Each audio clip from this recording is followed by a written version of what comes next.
As Georgetown businesses shut their doors in response to safety requirements and stay-home orders for COVID-19, local resident and business owner Rachel Hancock wanted to do something about it. But what? What could she do? I came up with the idea of Art with Heart, the Georgetown series, back in March of 2020. It was right after spring break. We learned that our kiddos were not going back to school, and we learned that the square was going to be shut down.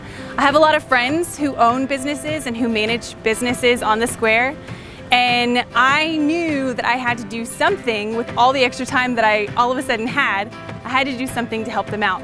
So it just so happened that I pulled out some old watercolor sets that I had, and I was going to start working on a new hobby. And I thought, oh, it would be really nice to have a collection of all the buildings on the square. You know, I was practicing architecture. I really enjoyed drawing out really unique buildings, and then that's when I thought, I want every building that's on the square, and I thought, if I want that, I bet other people would want that too. With watercolors and paintbrush in hand and a love for her city and its business owners in heart, Rachel set up her easel and began to create.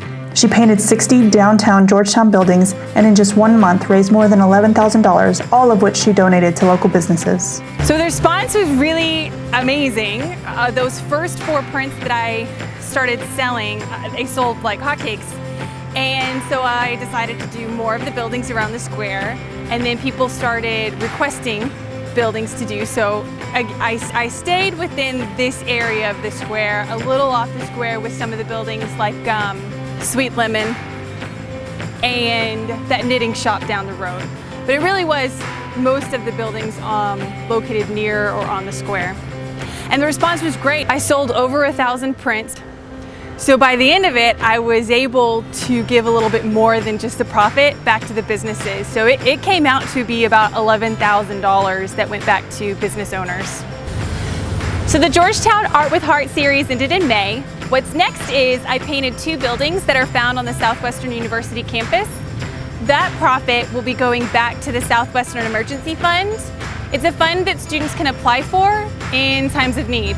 You can find the poster and the Southwestern prints on my website at somethingsocial.video. You can also find some original artwork, and you can also reach out and ask about custom artwork.